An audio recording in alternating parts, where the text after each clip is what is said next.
Makeup and Beauty Lounge in downtown Boca Raton does fabulous professional makeup application. Make an appointment today and see how glamorous you can look. Call 561-409-4065 to book your appointment.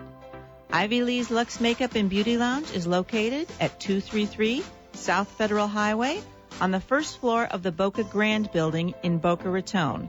The number again is 561-409-4065. Serendipity Consignment Boutique is unlike any other consignment shop you have ever seen. Lisa has the most beautiful and immaculate designer bags, clothes, shoes, and accessories. It's a designer candy store.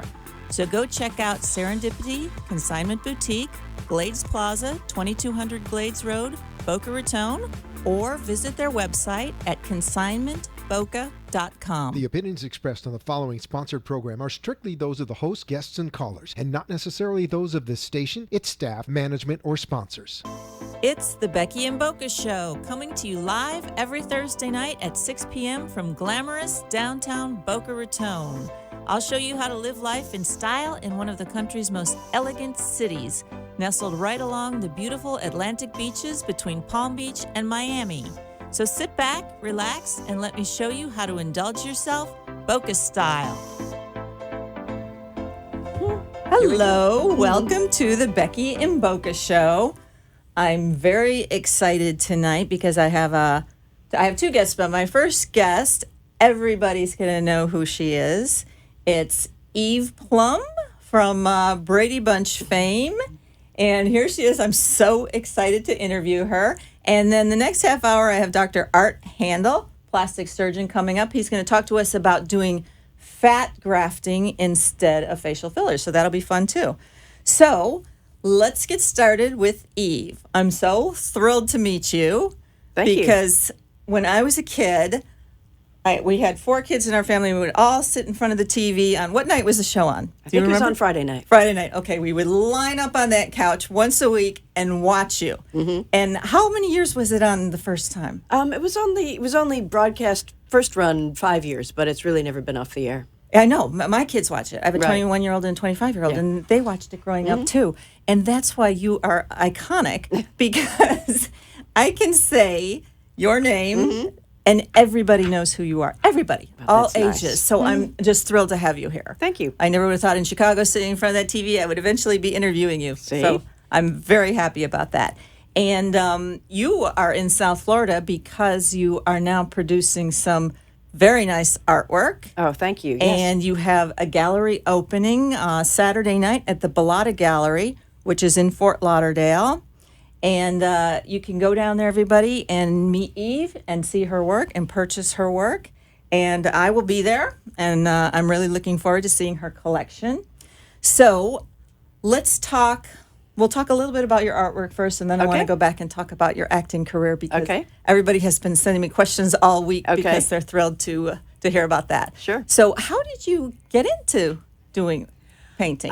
Well, there's a lot of downtime when you're an actor. You can't between jobs, as we like to say, because you never really know when the next one's going to come along. So I was sort of looking for something to do that didn't cost a lot of money. That was it's something that I can do on my own time in my own way, and that I have complete control over. You don't have complete control over your acting career. Right, but it is a creative outlet, just like acting. Oh, yes. So I assume that's why you were. It's something I was able to teach myself how to do and work through the difficult parts, and something that was just definitely all me.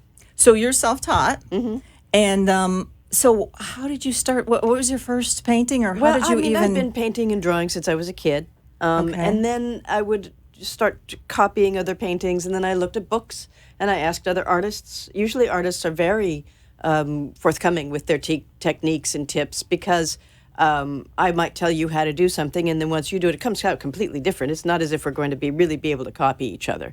Sure. So it just kept at it. Just kept me interested enough to keep at it, and then I liked it well enough to show other people. So I started doing that, and then I started getting galleries, and here we are. Oh, that's wonderful. It's only been 20 years. So where do you paint? You have a studio? I don't have a studio right now. You don't have a studio? No. You did have a studio, though. I think I was reading about that. Well, we used to live in Laguna Beach, and I had a small room that was my studio. Okay. And now we live in a small one-bedroom, so I have probably a 4-foot by 6-foot corner of the living room. That's as my your studio. So I sort of fold things up and put them away, and then I pull them out. I have to take over the dining room table half the time.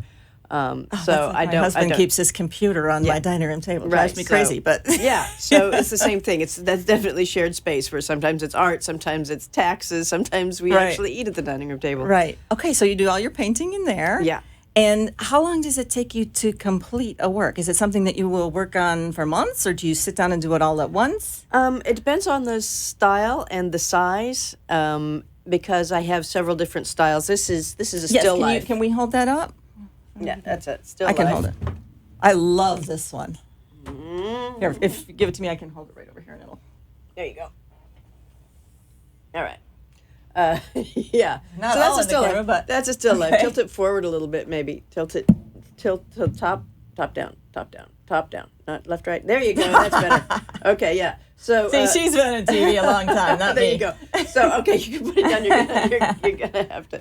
Okay. So anyway, so that's a still life, and so that takes a while in that it evolves from a sketch, and there are several layers of that. Other ways I'll do is something called alla prima, which means all at once, where you're sort of doing something fast and you loose, wanna- and you just do it like that. Sometimes I did some big pieces for me, as large as 30 inches by 40 inches, and that took a long time, especially in the little apartment, because Wow. it's so hard to get far enough away To see it?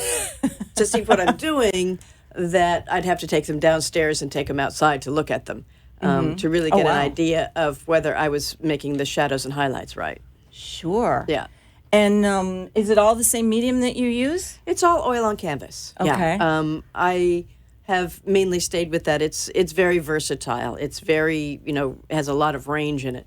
I've tried others. I started out with acrylics, and then I went to a paint called casein, which is actually a milk-based paint. I was reading about that. Yeah. What is that? It's sort of an ancient paint. It's a milk-based paint, and it comes in artists or there are house paints with it. It's very non-toxic.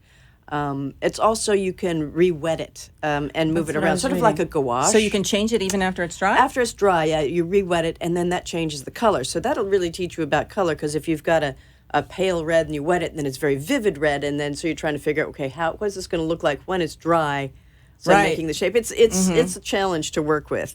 Oil stays the same out of the tube to dry. It's the same color. Okay, so you prefer working with So I that. prefer working with that or to watercolors. Watercolors is a completely different mindset that I haven't been able to be willing to get past the hard part to work with. Okay. So how do you get inspired about the subject for your, I was reading about it, but I want you to tell us. Mainly it's just mainly with the still lifes, it's mainly just small moments from my life. Something you see. Something I see, the way the light falls on it. I'm always taking pictures. It's so funny because back in the day, I used to take pictures and then take the film, have that develop, and get the 4x6 and see if I got a good one. And now you just got it on your phone. and now I can crop it. I can change it. I actually now use the phone as my reference because I work from photographs. So even more than my tablet, because I can prop the phone up. I have my photograph and I can zoom in. Right. And the resolution on the photographs is so clear down to the smallest detail that then I can see whether that's the end of the table leg or is that the That's rug. amazing yeah. that you copied to that detail. Yeah. Now, Well, I this don't necessarily have to make that choice, but I could. Yeah, this one that you just showed us, I would imagine it's difficult to get all the little squares. Oh, the plaid tablecloth. Yeah, I've that would be a challenge. Plaid tablecloth a couple of times. Yeah. And as I'm doing it, I think, well, why did I go? Why? Yeah, I would Because plaid, I'd go with and a this solid. is just red and white. And Yeah. plaid, if you'll notice, what I love about plaid is that it'll have 3 or 4 colors, and as they weave over each other, where they Over cross, and they under. create a new color. So if you have a yellow line and a blue line, you've got a green square in the Right. middle. Right. That plus then the weave of the lay of the fabric, you've got to indicate that, where the highlight and shadow on that, and how that affects the color. Right. So it's a real challenge. Yeah, but I guess it gives it a better It look does. than if you did a solid. If you can do it to your own satisfaction, it's very, very satisfying. Okay, great. All right, let's go back. We'll go back and forth between your acting career and artwork here because I know people are dying to hear about that. You started at what age? I remember really young. Well, I was 6 when I started. But Is that when they started the Brady Bunch? No, I was 10 when I did Brady Bunch. 10, So I okay. had already done several television shows. I'd done, there were shows, somebody will remember back in the days when it was all Westerns were all on TV. So I did shows like The Big Valley. Oh, yeah, I and remember that. The Virginian. And a show At 6 years old, so you were... Yeah, 6, 7, 8, you know. I did a lot of TV commercials, a lot of Mattel commercials. How did you get into, I guess it was your parents? Children's agent moved in next door to us. You're kidding. Sent me on an audition and I got the job. Oh, you're kidding. Yeah, and I've been working ever since. And you lived in L.A.? Yeah. Okay. Yeah. Wow. Yeah. And then how did you get the Brady Bunch? Same thing. I'd been working for 4 years. You go on an audition. I'd actually done a couple of pilots, shows that didn't sell. That didn't, okay. The Dick Tracy show was one of them. The Barbara Rush show was another, where I played her daughter. And that didn't get picked up. So this was another audition for another pilot, and we got it and did the pilot. And You're not expecting anything? No, didn't expect it at all. But that was the one that worked. Oh, that was great, though. That was my childhood. I mean, it's really amazing show. So that went on for 10 years? 5 years. 5 years, okay. And it feels like it's been on forever because, it has been. I know it has. Yeah. Yes, I know. Kids of all ages. Yeah. It's incredible. Like I said, my kids listened to it or watched it, and I watched it growing up. So your name is iconic in America. It's just like say your name and everybody knows who you are.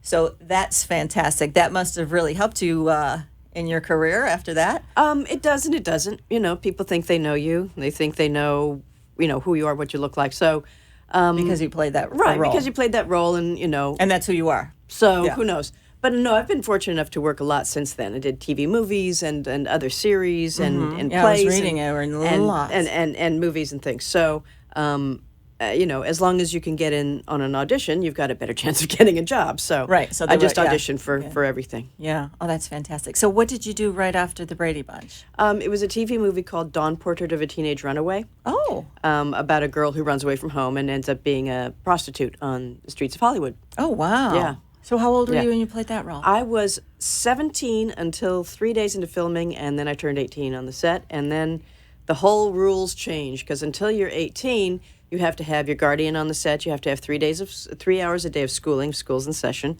and you can only work an 8-hour day with 1 hour for recreation, which is usually lunch.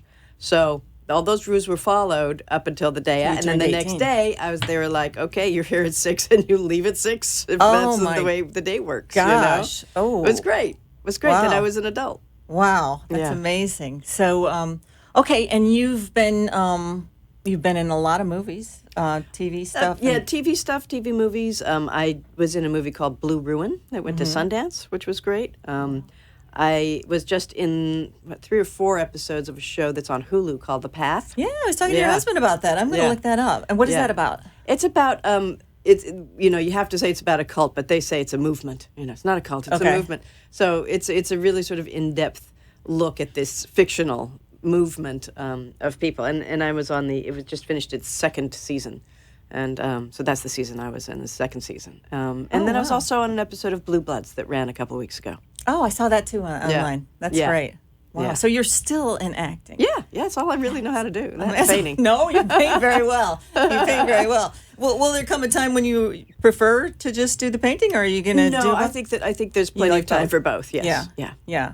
Well, I'm certainly going to come down to the gallery and look at all your things. I've looked at a lot of them online, Thanks, and I love your style. Thank you. And I wanted to ask you, is it all similar stuff, or do you do different styles? I do different styles. I'm not quite certain what all I have in this show. I think I have a little bit of this, a little bit of that in the show. I have some still. It's mostly still lifes. But sometimes I'll experiment with a different style, whether I do it all like a black and white photograph or a looser paint or brighter colors or something like that.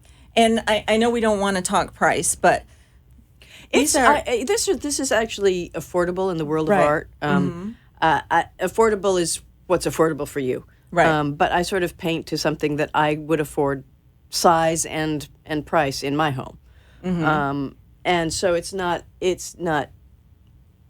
the art world, it's not expensive. So, it's also not wallpaper. So people it's are the like, stuff, that's yeah. a small painting. It's expensive. Well, it's not wallpaper. Okay. Yeah, it's, You know? it's very Right, nice stuff. so, And I spoke to some of my artist friends before I had you on here, and they said your work is very good. Oh, thank you. 'Cause That's I very wanted nice. to get a That's a very professional's nice. Yes. view Well, of it. yeah. You do have a lot of talent. So Thank you. you Thank could have gone either way, or acting or painting or or just both. guts. You know, you got to have a lot of Yeah, guts it too. must have been brave to go out there Yeah. and all of a sudden say, Yeah. no. It's mainly because, it with and I just live with rejection all the time. I don't get parts. People don't buy the paintings, or they do. But you really get a sort of a tough skin, and especially with the paintings, I know I like them well enough, and if you don't like them, that's fine, because there's a lot of art I don't like. Right. Oh, sure. So that's it's all fine. it's all what You know? people Yeah. prefer in art. So that's just very subjective. Yeah. So so the gallery opening is Frank told me it's a relatively new gallery, so it must be a Yeah. beautiful space. Right. So I'm looking forward to seeing it. And you'll be there with your Yes. pieces, and Yes. people can come and ask you questions and Sure. talk to you Sure. and look at your work. Okay. Anything else you can tell us fun about your acting career? I hate to keep going back to the Brady all Bunch, right. but people want to know, what was it like working with those kids? That's why I'm so disappointing, because I don't have a great memory for all of that. Are you still in touch with the other? Occasionally, Actors? occasionally we're friendly, but it's sort of like, staying in touch with your grade school friends. You don't Right, really right. do that. But friendly, yeah. Yeah, and you're no longer living in California now. No, live in New York City now. Okay, and Yeah. there are a lot of galleries up there. I bet you're having fun. There are, but New York is a completely different market than what I do. I Oh, call really? my stuff non-confrontational art, and New York has a lot of that, very modern art that is conceptual and isn't necessarily a still life where you understand that it's some salt shakers or a bowl of fruit Right. or something. The very simple things that I do. It's more about a piece of But I green, consider a yours piece modern of green art. string in Would the you- corner, and Wouldn't that's yours the be art, considered $10,000. modern? It looks like Well, contemporary. no, I'm not an it's- artist, so I don't know. I don't know exactly what the genre is. It's not quite realism, because it's not, But and it's not similar. hyper realism. But it's realistic. So I don't know what box it checks. I just say still life, representational. Were you always interested in art when you were a kid? Did you? Yeah. And my mother, we would travel, and my mother would always take me to museums, and she was always encouraging me to draw. So I was looking at art from a very early age. Okay, so that's Yeah. why you had an interest in it. Yeah. Even when you were a kid, and Yeah. then later. I love the fact that later on you developed this whole new career. Right. yeah. Most people would just Well, stay you with have one to, thing. these days you have to do more than one thing, I think, Yeah. Yeah. And I can understand with acting. I know friends, in the TV business, and you have a job when you have a job, and then when it's gone, you don't know Right. how long it's going to be, Right. and you occupy yourself with your artwork, I assume, Right. in the Yeah. interim. Definitely. So that's fantastic. Okay, back to the Brady Bunch. Did you ever date any of the guys, or were you interested? No, none of that. None of that. No. Were you guys friends on set, or just you came to work? No, and- we were friends on set, but yeah. I know somebody that lived near the Brady Bunch house in LA, and that's like still a place where they take tours Sure. by and people go to see it. Yeah. But that you didn't film there. You No, obviously that was filmed just on that was just set. the Yeah. picture they showed from the outside. And I love the house that the typical 70s, the bright orange kitchen and all of that, and the colored windows and the stairs. It was just such a 70s and part of my childhood type thing. Right. Fantastic. But you probably don't even see it that way because you were Right. in it. When you're in it, yeah, you just don't see it. It's just you sort don't of see it like it's just everybody sort of else what sees happened. it. Right. What And went as a on. kid, you probably just, Right. this is what I do every day. Where, I saw it as a, Right. come on my TV once a week, right Yeah. there in my living room. Right. And fantastic. Okay, so you did the Brady Bunch, then you did other shows. Right. And then how long ago did you start the painting? Probably when I was about 25 was when I really started experimenting with the acrylics and copying things out of books, and kept doing it and teaching myself and learning more and more and deciding what I wanted to do. It started with a series of I would paint from 1950s magazines and I ads. saw some of those. Yeah, I love and those. ads from the magazines because I have a love of history and vintage stuff. Yeah. So, I love those too. So I did a lot of those, a lot of 1950s stuff, and then I moved into photographing the collectibles that I had around the house, and then sort of branched out into restaurant scenes, and I'm still taking pictures. I was actually just looking at a photograph because at my house I'd pulled open the top rack of the dishwasher, and we have several colored little bowls, like green bowls, and the way they were all sort of arranged, and I was looking at that thinking, well, now, how would I make that look interesting and not be confusing with all the racks and the gray and the squares, and maybe that one doesn't happen. But maybe the one I took of the tomatoes on our dark countertop with the light, the way that was hitting, that might really I be like what something. you do with the light in the paintings. Thanks. That's really nice. Yeah. How did you go from, okay, I'm just painting for fun to I'm going to put my work in galleries and sell it? I just sort of, I can't really remember. I didn't really contact. It's sort of one of those things how, you just, you follow a string, you pull a string. Yeah. I had entered a painting in something and somebody noticed it. And then she had a gallery that was a photography gallery that she gave over to a painter. And then a gallery in Massachusetts picked me up. And then we went to an art fair, and another gallery picked me up, and I was in a magazine. And then, so it's sort of word of mouth is how it's happened. And then, and now I was looking, you're showing your work in a lot of different galleries all over the place, all over the country. Yeah, yeah. So what do you have coming up other than Fort Lauderdale? Well, there's Arizona, there's Tennessee, there's Virginia. So I'm probably going to be doing shows within the next 6 to 8 months. And do you fly those to all these places? And yeah, I do. Yeah. Ooh, yeah. That's a lot of work, but it it's is. fun. But it's fun because this is what you enjoy. Yeah, Scottsdale is nice. And, yeah. And Chattanooga is nice, and Fort Lauderdale is nice. Yeah, so it's nice to get to go to all these places. So when you have these openings, you go there and you just you're like a hostess for your work. Sort and of, you yeah. Explain the Talk about what I do, and then if they're interested in buying, I pass them on to the gallery owner. Because it's really better that I don't get involved with that. I don't know why, but that just is sort of it's a separation that sort of needs to happen somehow. Yeah. Between the person creating the work and the person selling the work. Yeah, because you don't want somebody negotiating with you on something you created. Right. Well, yeah, I mean, I could do it, but they might not like it. Yeah, I guess that's better left too. But something about it doesn't seem seemly somehow. I don't know why. Yeah. So so they don't talk to you about price. Right. Because actually I don't set the prices. Right. The gallery sets them? The gallery works it out, and because I don't really have a sense of what its worth is monetarily. Because it can seem like, wow, somebody is going to pay me for that on one hand. On the other hand, it's like somebody should pay me for that. Depends on the piece sometimes, but I would rather see them go out the door because they stack up, and that keeps me painting. Right. It's like having the audience. It's the final bit. Sure. You don't just rehearse a play to rehearse a play. You want to have the audience. You want to present your work. Wow. How many pieces are you going to have in Fort Lauderdale on Saturday night? I'm not sure. 7 to 10, maybe more. I can't remember the exact number. And are they number. all different sizes? Like the one we just showed, what's that size? That's about 18 by 24, maybe. Okay. And then there are some that are, there's a couple of pair paintings that are narrow and tall, but about that size range. Yeah.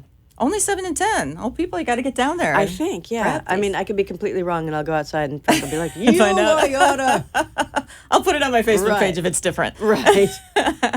Okay, I want to have my producer put the invitation up on the screen now, Freddie, for the gallery opening on Saturday. There it is. So it's the Bellata Gallery, April 22nd, 2017. Meet the celebrity artists. And Richard Hurd is going to be there also, and Eve Plum. And it's 7 to 10 p.m. It's 2755 East Oakland Park Boulevard, Fort Lauderdale. And I'll give you the phone number real quick if anyone wants it. 631-875-0859 if you have any questions. And I'm going to be there, and Eve is going to be there, and we're all going to be looking at her beautiful artwork. And we have about 5 minutes left here. So let's go back to the Brady Bunch a little bit because my people are going to kill me if I don't talk a little bit more about that, because that's what you're known for. And I know you understand that. That helps bring attention to your work, and it was such a part of everyone's childhood. So how to do one episode, how many hours did you have to spend on the set? That always confuses me. I don't know if it feels like it would be a full week to do one episode? Or? Usually it was about a week, to do an episode. Okay. Yeah, because we were shooting with one camera, so. Oh, one camera. Wow. Yeah. Now, a lot of times now with the sitcoms, they use 3 or 4 cameras, and they just have that one set, and they can move, like something like Big Bang Theory, you'd have 4 cameras, and so that they can pick up all the angles at the same time. With one camera, you have to do it several times so that you see all the different angles and the close-ups and the over the shoulders and things like that. So how many hours a day? Well, since we were kids, we were only working 8 hours a day, and then they would shoot things. I think that seems like afterwards. a lot for a kid, though. Right, but a usual shoot day can be about 12 hours. Wow. Yeah. So was it fun for you as a kid? Oh yeah. Did you enjoy? Were you happy that you were doing that, or were you thinking, "Oh, I wish I was a regular kid"? And no, because there were other kids around. We sort of were regular kids. Right. So, yeah. Right. And your schooling was on the set. Mm-hmm. Yeah. So how many hours a day did you have? Well, when school was in session, it would be 3 hours a day, and we mostly shot during the summer. Oh, really? Yeah. Okay. Yeah. Wow. So that means you didn't have to do it on set? Did you go to regular school in the off season? Or? Yeah. Oh, okay. Right. Yeah. Okay. I didn't know that. I just imagined that you did this year round. Okay. And what was your favorite episode? I know you were featured in a lot of them that people remember. Don't really have. You don't have a favorite? No. You don't have a favorite? Mm-mm. And the iconic expression, you know how many people have said to me, Marsha, Marsha, Marsha, when I told them you were going to be on. Did you like that one? Mm-hmm. That seems to be one of the more popular shows. Right. And are you good friends with her now? Do you see her often? We don't, like I said, it's like just like kids I went to school with. Yeah. Yeah. I don't know why we all assume that everyone thinks you're a family. That's why. Right, because in my mind, you were. So that was just incredible. I remember watching that and The Partridge Family. Right. So those were the two big shows of the 70s. Definitely. Okay, so anything else you want to tell us about your artwork? Because you're here to... Just, if you like it, you can buy it. If you like it, you can buy it. Okay, and I want everyone to come down there and see Eve. Like we said, it's the Bellata Gallery, and it's this Saturday night, April 22nd, 7 to 10 p.m. We have a couple more minutes here. What else can I ask you about your artwork? Do you have a favorite piece that's going to be there?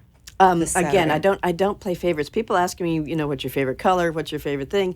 I don't have favorites. I have things that I like. Like somebody was asking me what was your favorite role, and I did a TV series that was of Little Women. And that was great because I worked with Edith Head, who was the costume designer. Yeah. I love doing Dawn Portrait of a Teenage Runaway because it broke me out of the Jan Brady role. I love doing The Path because I am working in New York. I did an episode of Law & Order SVU. How great to get to meet Mariska Hargitay. So you can't really pick a favorite. They're each wonderful for their own experience. Right. Yeah. Okay. I'm certainly looking forward to your opening. And thank you, me too. I hope we see a lot of my people down there because this is your opportunity to meet her. Eve Plum, Jan Brady. You probably hate when I say that, but I have to because that's what everyone remembers you for. And that was a wonderful show and a piece of everyone's memory. So I am so happy to finally meet you after all these years. And I will see you Saturday night. Thank you very much. Thank you. Thank you for coming. Serendipity Consignment Boutique is unlike any other consignment shop you have ever seen. Lisa has the most beautiful and immaculate designer bags, clothes, shoes, and accessories. It's a designer candy store. So go check out Serendipity Consignment Boutique, Glades Plaza, 2200 Glades Road, Boca Raton, or visit their website at consignmentboca.com. You've been listening to and watching The Becky and Boca Show. Ivy Lee's Luxe Makeup and Beauty Lounge in downtown Boca Raton does fabulous professional makeup application. Make an appointment today and see how glamorous you can look. Call 561-409-4065 to book your appointment. Ivy Lee's Luxe Makeup and Beauty Lounge is located at 233 South Federal Highway on the first floor of the Boca Grand Building in Boca Raton. The number again is 561-409-4065. And now, back to the show. Hello, welcome to the second half of the Becky and Boca show. And I am here with my very own plastic surgeon, Dr. Art Handel. Dr. Art Handel did my face, I believe it was 10 weeks ago. About that. It was early early February. Yeah, it does. And I am so pleased with the results. And one of the things he did on me that we're going to talk about tonight that can be done as a standalone procedure in his office is fat grafting. Correct. And you told me that this can replace fillers in the face. And I know most of my audience knows what fillers are. Most of them do fillers. Probably every woman I know, oh, you got to get the mic a little closer. Every woman I know in Boca Raton at least does Botox. And then when they get up at, what age do they start doing fillers? It depends. It depends on a lot of factors. A lot of people, especially in this town, they're very health conscious. They exercise, low carb diets, so they lose some of the fat in the face. Mm-hmm. And unfortunately, as people get older, even though we gain weight in our bodies, our faces tend to thin out. Yeah. And I try to explain to my patients, which sounds weird from a plastic surgeon, but I tell them fat is your friend. Yeah, so because nobody wants fat. Exactly. You don't want to lose all of it. So it's a great thing to have fat and in the right places. In the right places, sure. So people can start out at any age. You see the younger patients typically get around the nasolabial folds. They get these little fine lines. You know what's funny? I even had those when I was probably in my early 30s. Oh, correct. The folds. And then it wasn't until years later that I started doing fillers, and they went away.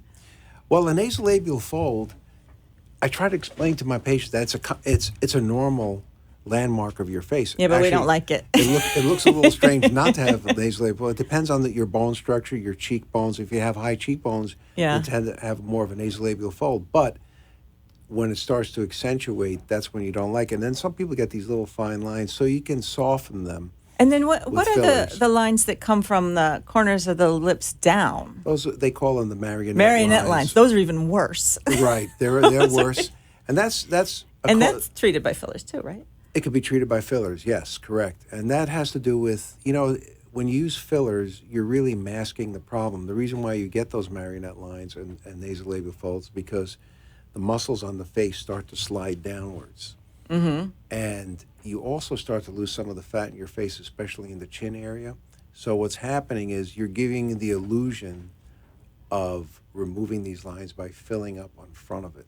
So you get a filler and you put it on front of the crevice, and that tends to smoothen it out because you get the illusion that this is lifted up. But the thing is, you can start.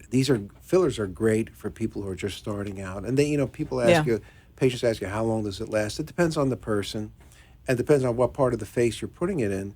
So some parts of the face tend to last months and months and even years. For instance, on the nose, we're doing something called the non-surgical rhinoplasty, where people, have maybe just minor imperfections on their nose, or they want to see what their nose would look like after a surgery and live with it for a while. Or if they've had a bad rhinoplasty, instead of going through the whole process of having an actual surgery, which is very challenging and very to repair costly a bad also, nose, they just use fillers. And to correct the symmetry? Yes, you can make it. You could do a wonderful job on correcting a nose with fillers. Oh, I didn't even know. Oh, we have plenty of pictures that we can show as a testament. Wow. To that. But it's catching on because the thing is, I've done them on some patients of mine who said, I never liked my nose after it was done, but I don't feel like going through an operation. I said, let's try fillers, and they've come back 2 and 3 years later, and it really hasn't changed much. So in certain parts of from regular fillers or from fat? No, from fillers. So it can last that long? It can last. Oh yeah, it can last years, and it has to do with some parts of the face where there's not much movement. It tends to last longer. That's what it is. Okay. Especially around under the eyes, and then there's some possible production of collagen due to the stimulation and the inflammation. But it's, I think, Just from the act of putting the needle in there? of using the injectable and possibly the body's reaction to having a filler there. But I think, some of the studies have shown that it's mostly it just sits there for years in some locations. So that's a good thing to get you by. But I see all kinds of patients, and it comes to a point that to get the result that they're looking for, they need a lot of A lot of fillers, yes. I've seen that with people, and they Exactly. and they absorb more quickly than they used to.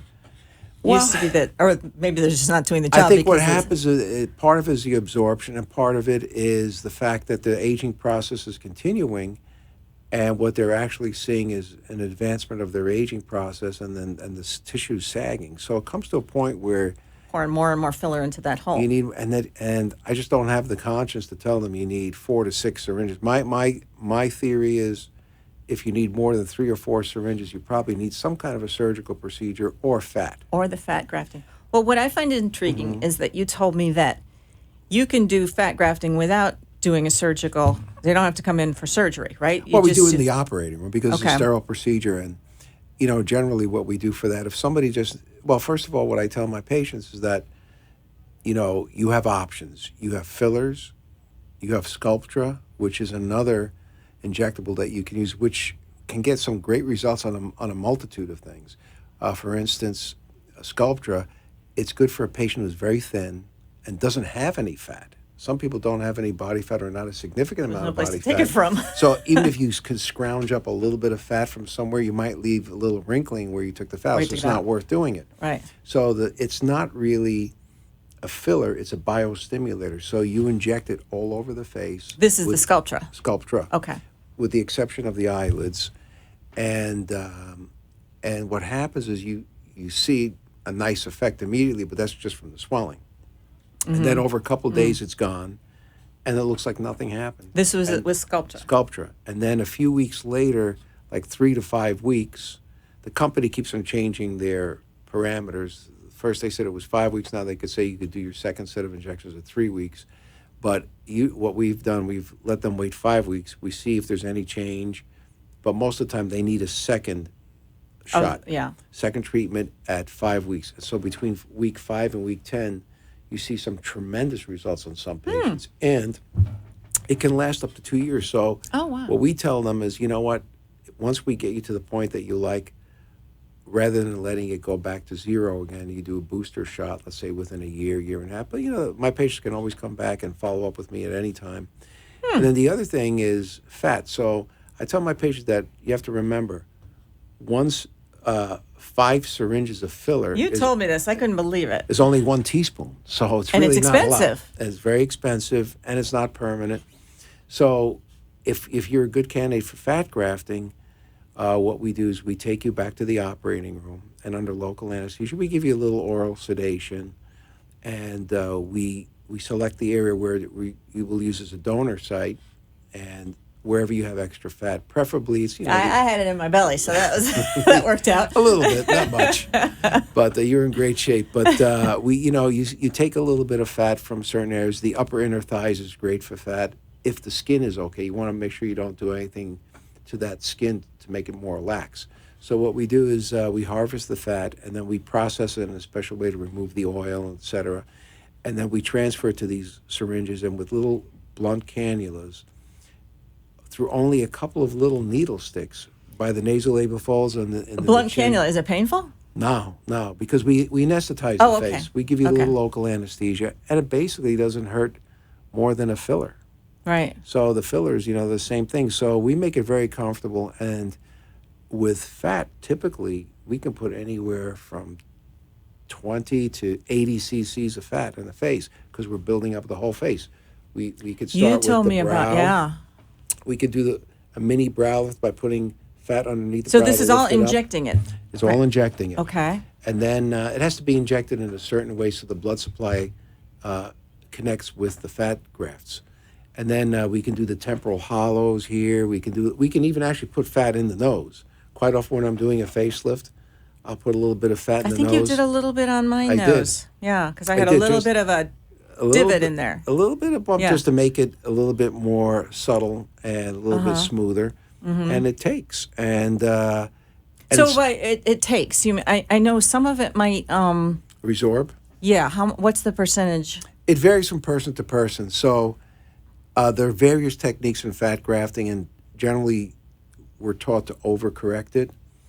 But I personally don't overcorrect to an extreme amount, because sometimes first of all, it takes forever to heal from it when you do that. And second of all, if it does take very well, Then you're stuck with then you're stuck with a bowling ball of a face. Right. So we overcorrect to a certain degree. I overcorrect to a certain degree that I Okay. know pretty much where it's going to settle in over the years of doing this. And my theory is, if we need to put more, we can. Oh, it's so easy to put more in. And you could do that at 6 months later. Usually by 6 months, what you have is Okay. what's going to remain. And fat, it grows. If you lose weight, it'll shrink. If you gain weight, your face will actually expand. So it just becomes part of your. It's fat cells, sure. Wow. Someone asked me today, do you have to, when you take the fat out, do you have to treat it or something, or you just re-inject it? Well, there's Is it- various techniques of preparing the fat for injection. Some people centrifuge it, some people wash it, some people filter it. We do more of a washing and filtration, get the oils out, but you want to preserve as much of the stem cells, and fat does have a high content of stem cells. Yeah, you were telling me about that So- too, which is so- a positive.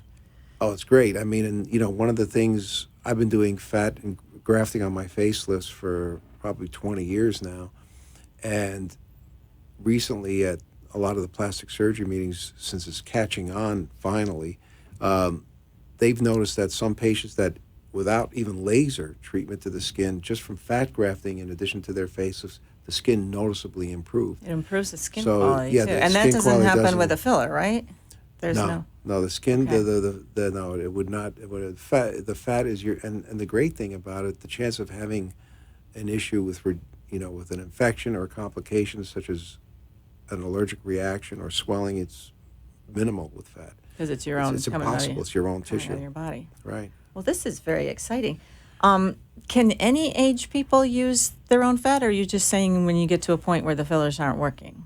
Because I'm thinking someone might want to do it instead of a filler, even. Well, if it they're depends. younger. It depends on the patient.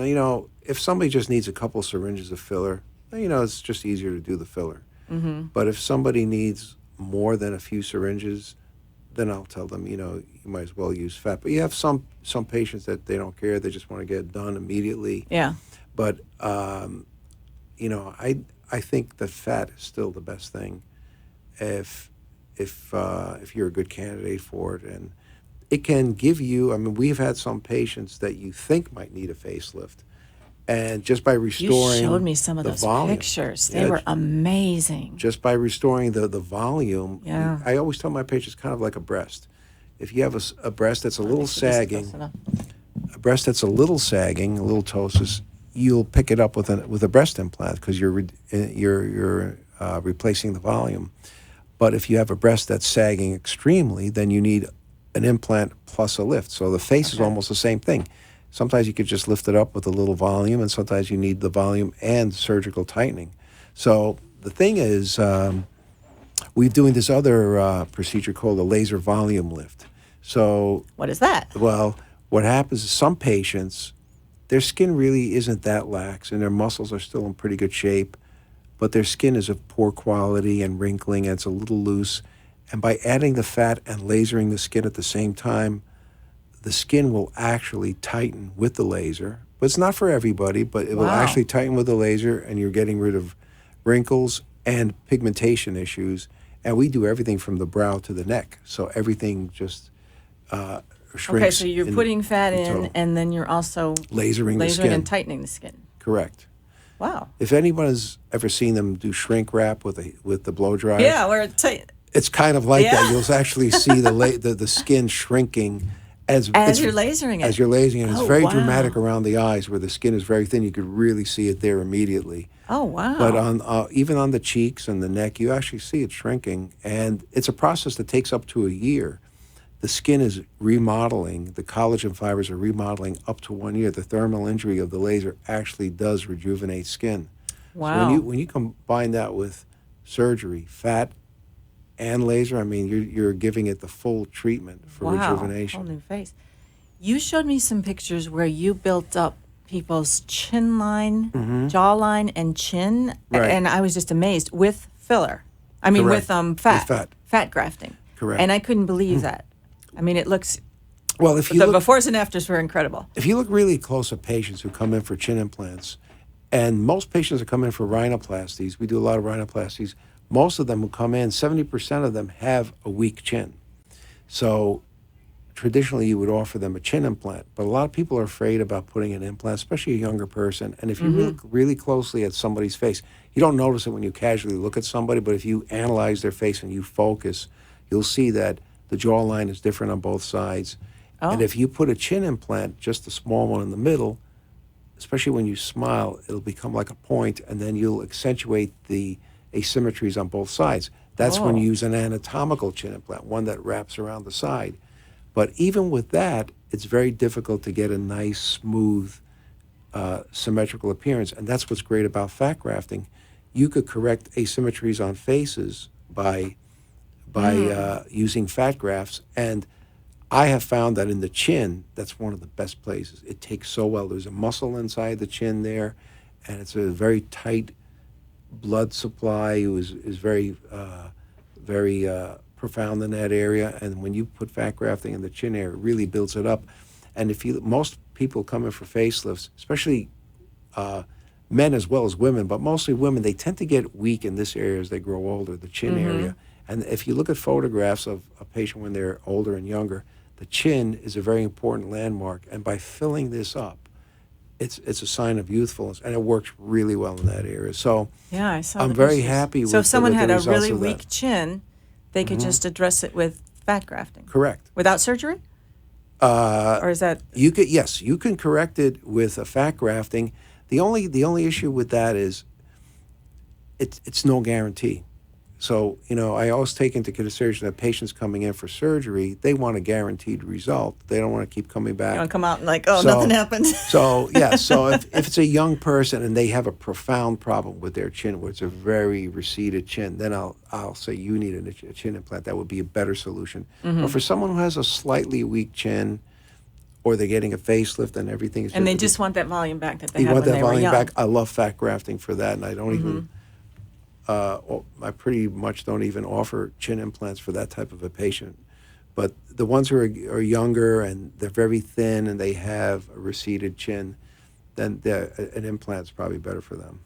Well, as long as we're talking about facial implants, I know a lot of actors and actresses have jaw implants. Is that a thing, or are they just? I mean, they look like that. They do. So what am I seeing? I think it's not a very common operation to see that type. I mean, I think surgeons are pretty much staying away from those kind of operations because they look artificial.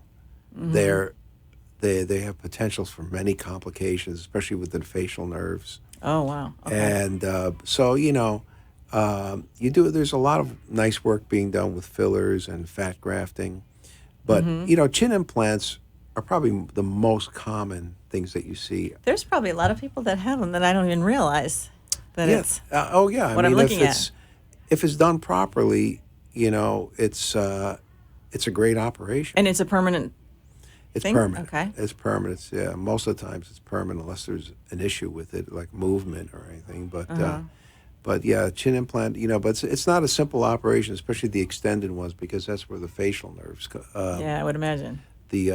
The nerve that controls the movement of the lower lip, and there's some people that if when they smile, you'll notice like a weakness on one side. But so you have to stay. Those are some of the areas that you have to be careful with. But if you're familiar with the anatomy and the technique, that's not really a problem. But it's not as simple as doing a filler. So fillers are great, but fat.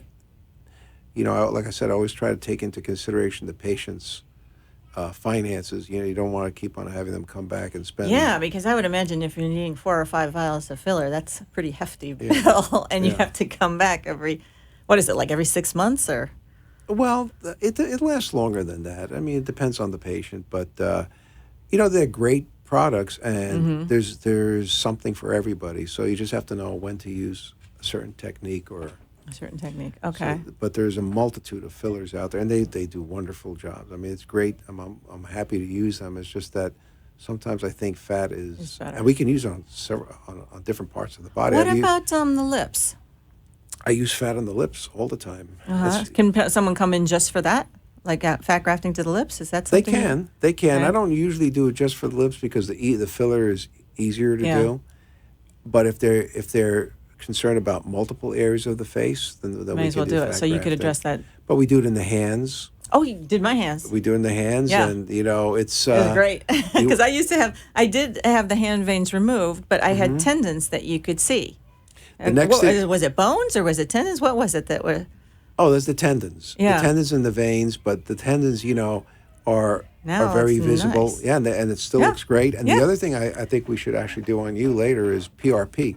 So the other thing that we can do is use PRP, the On the hands? platelet-rich plasma, and then Oh. and microneedling. Okay. So that's another thing that the microneedling traumatizes the skin on a microscopic level. And Mm-hmm. what it does is it stimulates collagen growth. Trauma stimulates collagen, Right. scar tissue. Yeah, So- I did a video on a PRP facial, and Right. that was And very it impressive. Mm-hmm. does work. And, you can see patients who have acne scarring. So that would clear up, make the hands look smoother and It'll make no them spots smoother and all and of more that. youthful. And, Wow. laser helps too. Mm-hmm. But you can't use the laser at the same degree on the hands that you can on the face because it's different kind of skin. There are no Okay. sebaceous glands there. They're very minimal sebaceous glands. So Okay. once you get below the jawline, the laser has to be set at a very low I know setting. you did laser my On the neck. Mm-hmm. but it wasn't as strong as No, on the it's, face. it's at a different setting as the face. Mm-hmm. And so with the hands, you have to be careful with that. But there's so many things that we can do now. And Sculptra is great, too, for that pesky area that always bothers most women, which is the upper arm area in here where you get the fine wrinkling. Oh, you can use sculpture in that You can do area? Sculptra there or the knees, above the knees. Yes, knees. Lots of women complain about that. Saggy knees. Sagging knees. So And what they're would you ev- do? they're Fat even- grafting or they're- sculpture? What do Well, you I would do both. I mean, fat grafting is great. I've used it in that. That's absolutely wonderful. The problem is a lot of the women who have those kind of knees are so thin they don't have any significant amount of right, fat because it's a lack of fat that's causing that, right? for transfer. So we take Sculpture is great, and Sculpture is still in its evolution. They're changing. We're changing the formulas and the dilution of it because everyone's figuring out exactly how to use it. How to use it, So you have to change the reconstitution levels for Sculpture depending on what part of the body you do. If you're doing the face, if you're doing the arms. I had a podiatrist on here that's décolleté doing area, it. This Oh, area you did there here. too? Oh yeah. I had a podiatrist on here that's doing sculpture in the ball of the foot to give someone more cushion when they Oh, fat Step. works great for that. fat. Oh, I've done fat. There's a good solution. I've done fat in the balls of feet of some patients who've had painful feet and the neuromas it's helped them. It's really taken some of the pain away and I would imagine it's like putting an extra layer of cushion yeah. in there. Yeah, if you look at people who are very thin and they have atrophic feet, it's really not much cushion there anymore. And that would be Like painful. like a youthful foot. Yeah. Yeah. I mean, so it's wonderful. It's a great tool to have in your arsenal of arsenal of, yeah, you of got a lot of great rejuvenating tools. people. Yeah. Yeah. Okay. So, do you think it'll ever And- replace fillers, or Well, no. I think everything is an evolution right now. I think that the next best thing is stem cells and figuring out how to use them and yes, how to the harvest stem them. cells are everywhere now. and Everyone's using them. matrices, but the PRP is growing hair. It's I know doing they're a- using it on hair now too. it's doing a lot. So Mm-hmm.